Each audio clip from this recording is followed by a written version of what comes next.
Original post: my wife listened to her friend's advice and cheated, but she never expected the move I made that turned her perfect plan inside out.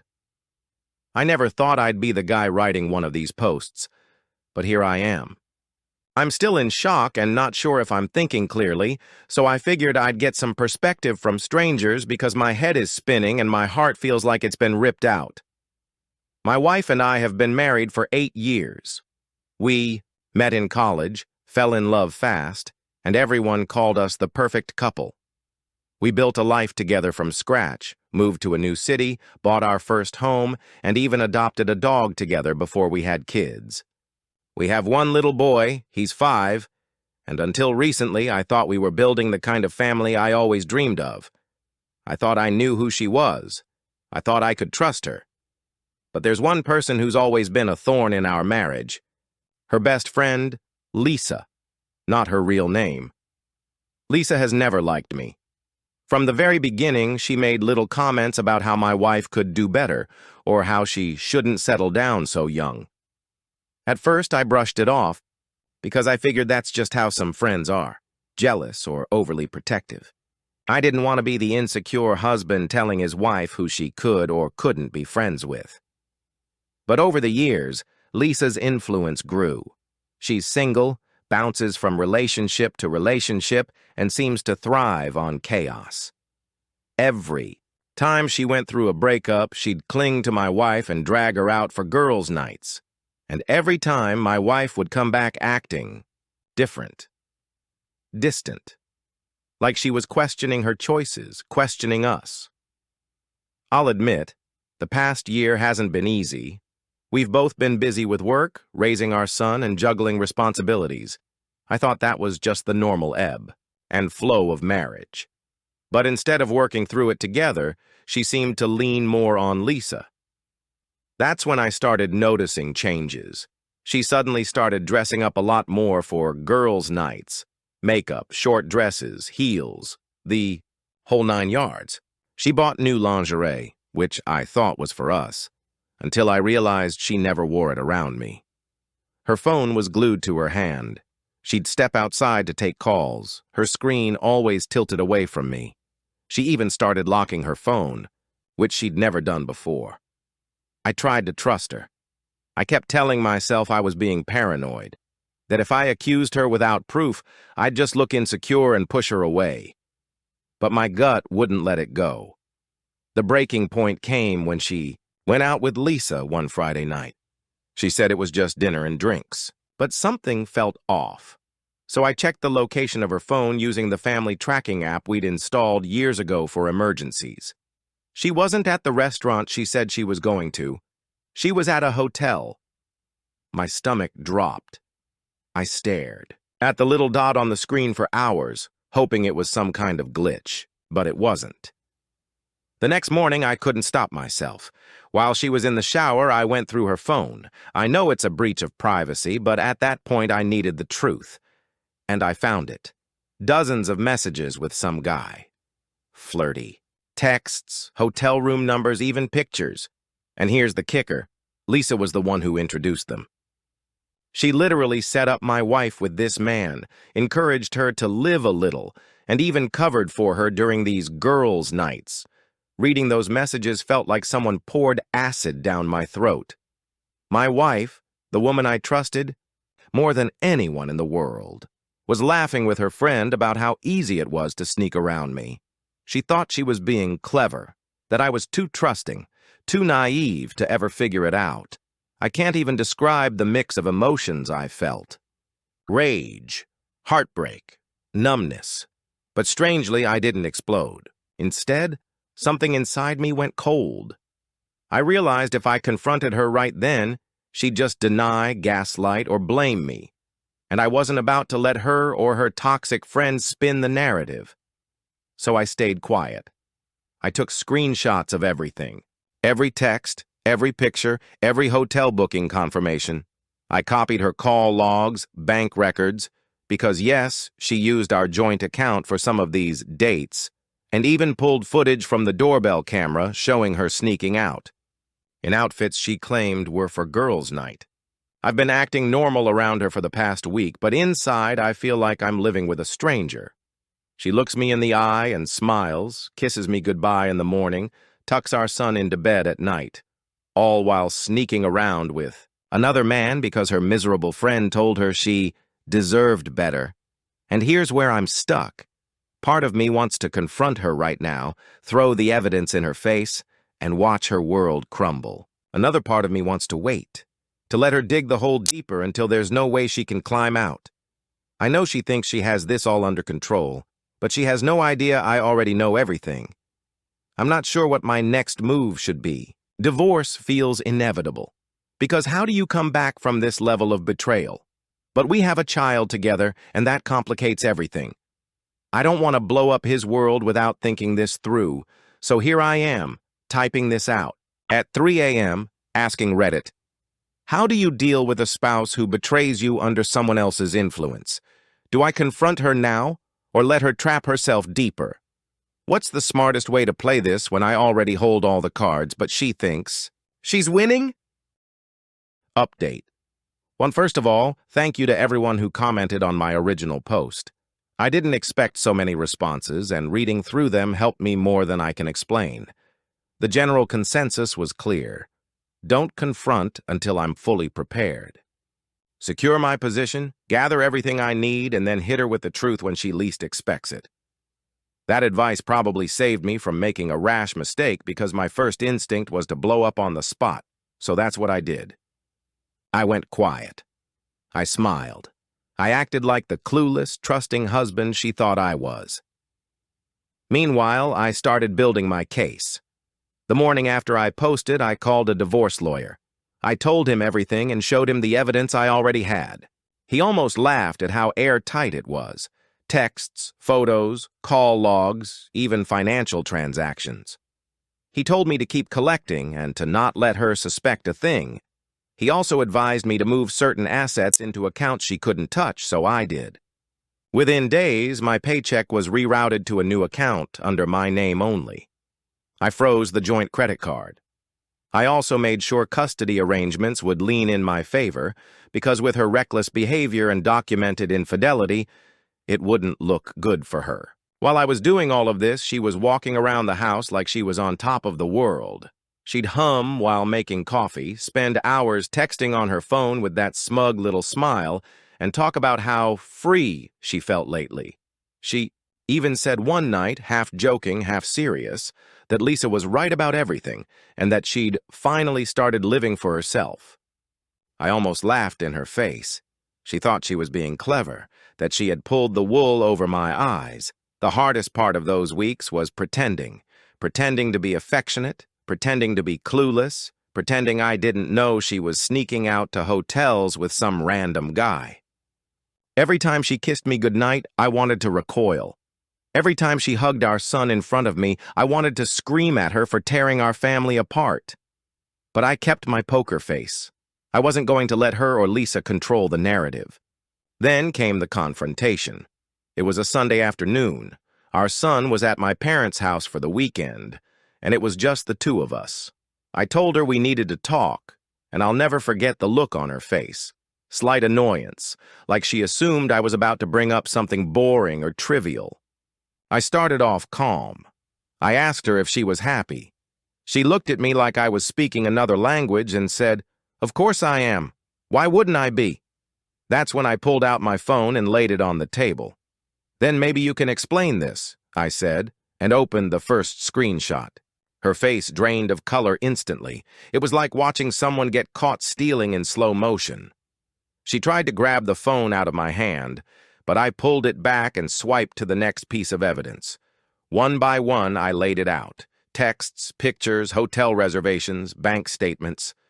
Every time she opened her mouth to protest, I showed her something that shut her down.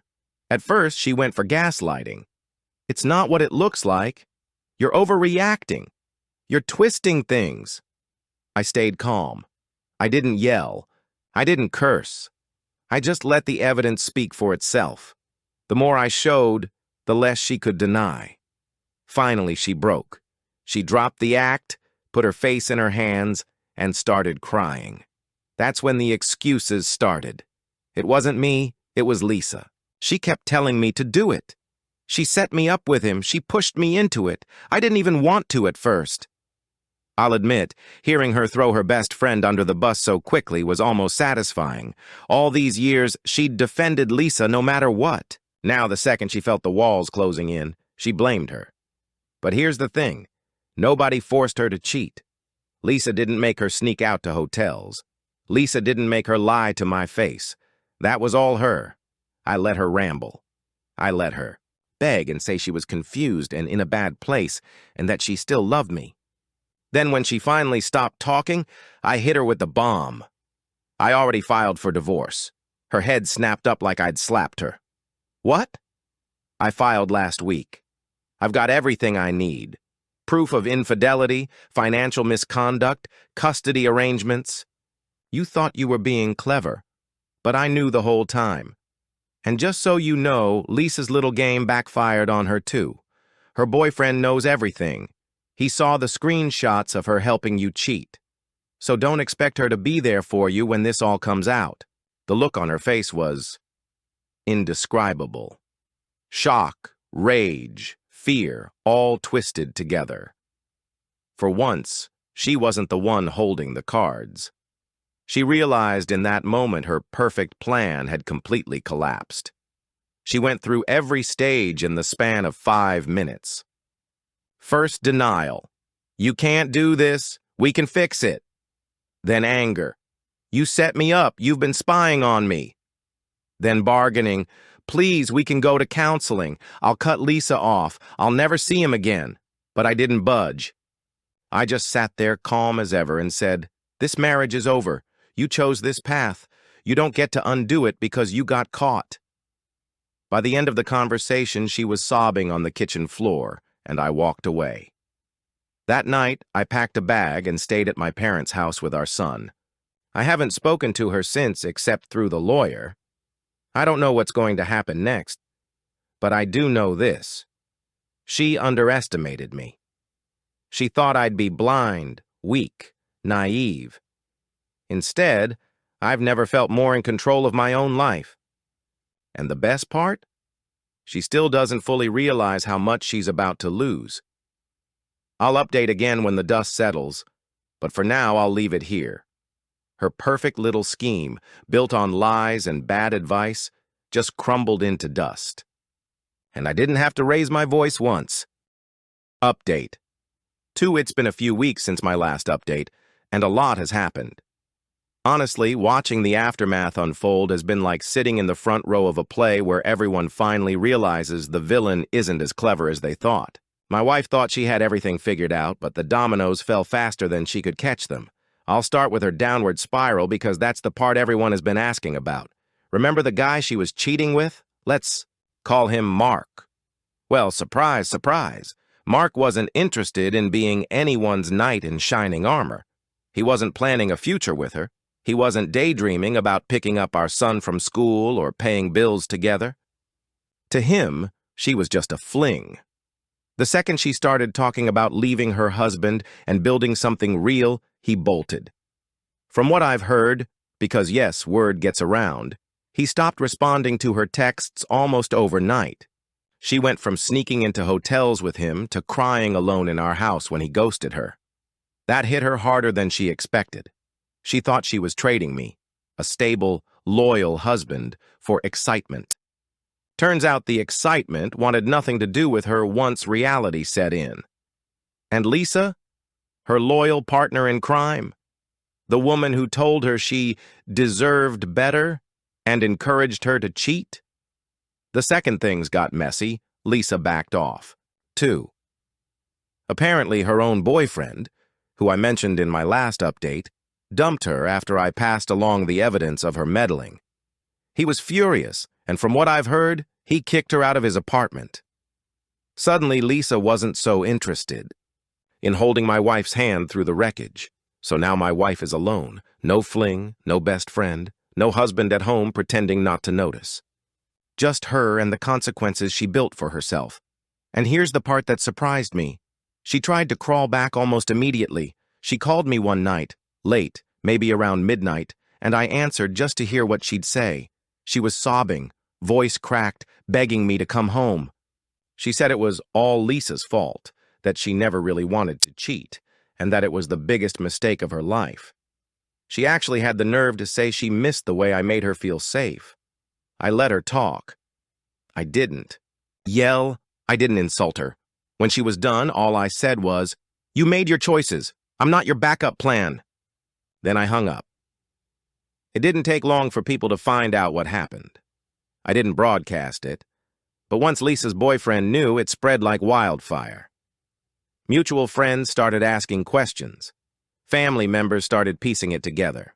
And my wife's reputation took a nosedive. Our circle of friends, many of whom had admired our marriage, were disgusted. A few of them reached out to me privately to say they couldn't believe she'd throw away our family for something so reckless. My parents were supportive, but I could see the disappointment in their eyes when they realized the woman they had, welcomed like a daughter, had betrayed me. At her job, things got awkward too. She had been bragging to her coworkers, through Lisa, about how independent she was becoming. Now those same coworkers knew the truth, that her independence came from sneaking into hotel rooms with another man while her husband raised their child at home. From what I hear, she's pretty isolated socially. People don't respect cheaters, especially when they destroy a family in the process. On my end, things have been surprisingly good. I won't lie. The first few days after the confrontation were brutal.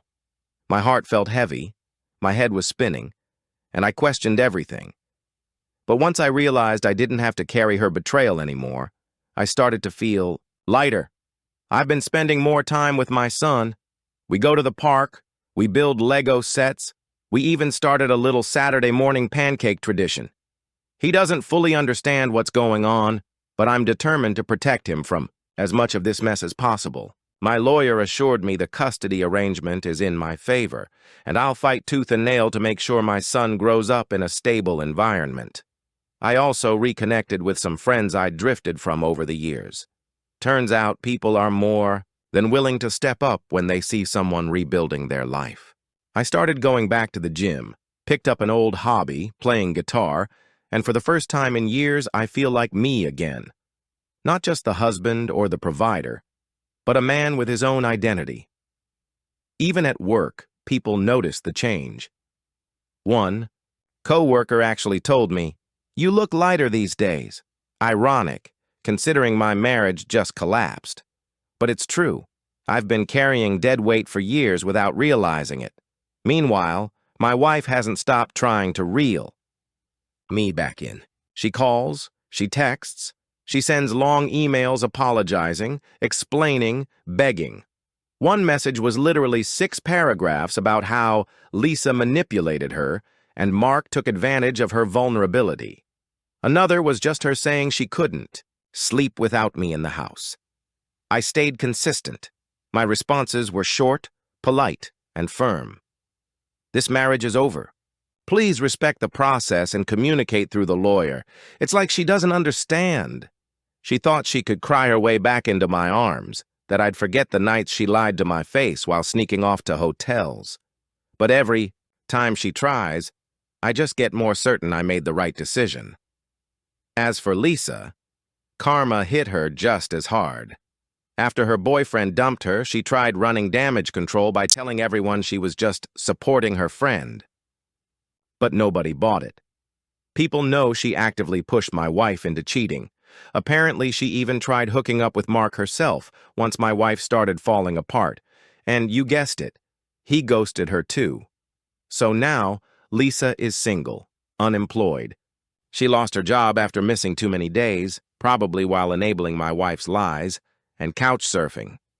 It's poetic, really. The 2 women who thought they were so clever, so untouchable, are now both miserable and alone. Now, here's where things get interesting. The divorce is moving quickly because of the evidence I provided. My lawyer said it's one of the cleanest cases he's ever seen. Infidelity is clearly documented, and I've already moved my assets. Custody is leaning heavily in my favor. The finish line is in sight. But yesterday, she showed up at my parents' house. She stood on the porch crying, begging to talk to me. She said she was ready to cut Lisa out of her life forever, that she realized she'd thrown away the best thing she ever had, and that she just wanted one more chance. I didn't let her inside. I told her to leave, but she wouldn't. She stood there sobbing, saying she'd do anything, that she didn't care about Mark, that she just wanted our family back. And here's the thing, I didn't feel anger. I didn't even feel pity. I felt nothing, just clarity. She doesn't know it yet, but my answer is final. There's no going back, but I haven't given her the final word yet. That's coming soon. I'll post a final update after that conversation. But let's just say this. Her perfect little scheme has officially collapsed, and I'm about to close the book on it for good. Final update. This will be my last post, because the story is finished. The divorce is finalized, custody has been settled, and I finally had what I guess you could call the last encounter with my ex-wife. I don't feel anger anymore. I don't feel heartbreak. I just feel peace. She showed up one more time a few days after the papers were signed. She asked to meet at a cafe in town, just to talk. Against my better judgment, I agreed. Partly because I wanted to hear what she had to say, but mostly because I wanted to end things on my terms, with no unfinished business hanging over me. When she walked in, I could tell right away she wasn't doing well. Her eyes were tired, her clothes looked unkempt, and that confidence she used to carry, the smug smile, the aura of someone who thought she was always the smartest person in the room, was completely gone. She sat down across from me, fidgeting with her hands, like a student about to beg for extra credit. She started with memories.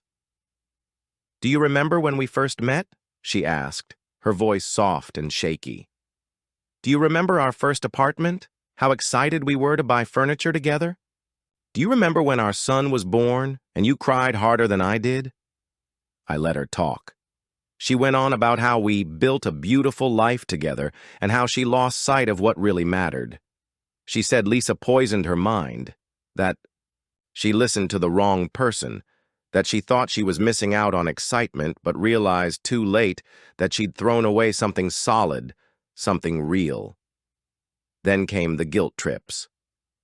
"We could start over," she said, "for our son, for everything we've been through. People make mistakes, but they grow from them. We could be stronger than before if you just give me another chance." I'll admit, part of me, the part that still remembers the woman I married, wanted to feel something. But the truth is, I didn't. The woman sitting across from me wasn't my wife. My wife was someone I trusted with my whole heart, someone I believed would always have my back. That person died the moment she laughed in text messages with her friend about how easy it was to sneak around me. So I told her the truth, calmly, clearly, without raising my voice. I can't go back to someone who betrayed me and destroyed our trust because of bad advice, I said. "I don't hate you, I don't wish you harm, but I will never be your husband again. That part of my life is over." She broke down right there in the cafe. People turned their heads as she buried, her face in her hands, crying harder than I'd ever seen her cry. I didn't yell. I didn't comfort her. I just sat there for a minute, then stood up, told her I hoped she found the help she needed, and walked out. That was the last time I saw her in person. Walking away that day felt like dropping a weight I'd been carrying for years. I realized I didn't hate her, not anymore. Hate would mean she still had power over me. What I felt was acceptance, acceptance that the woman I married made her choices, and I made mine. Acceptance that the marriage was dead long before the papers were signed. She destroyed something beautiful, yes, but that doesn't mean my life has to be destroyed with it. And that clarity, that peace, is worth more than any reconciliation could ever give me. From what I hear, she's alone. Mark wanted nothing serious, and he's long gone. Lisa burned every bridge she had, and they don't even speak anymore. Friends and family who once defended her have turned their backs. She's isolated, her reputation in shambles, and she has no one to blame but herself. And Lisa, she's in just as bad a place. After her boyfriend dumped her, she tried to cling to other men. But word got around about her role in all of this. People see her as toxic now. Last I heard, she was bouncing between couches, unemployed, still trying to convince people she's the victim. The two of them thought they were playing some clever game, but in the end, they both lost.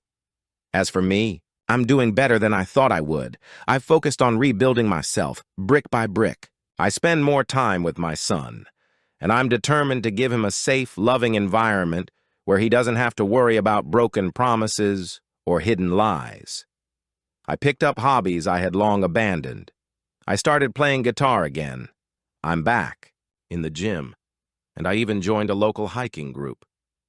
It feels good to wake up in the morning and know that my life is mine again, not tied to someone else's lies. And yes, I've started seeing someone.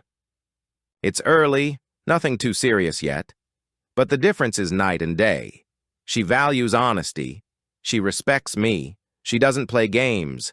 Even if it doesn't work out long term, just knowing that kind of relationship exists has been healing.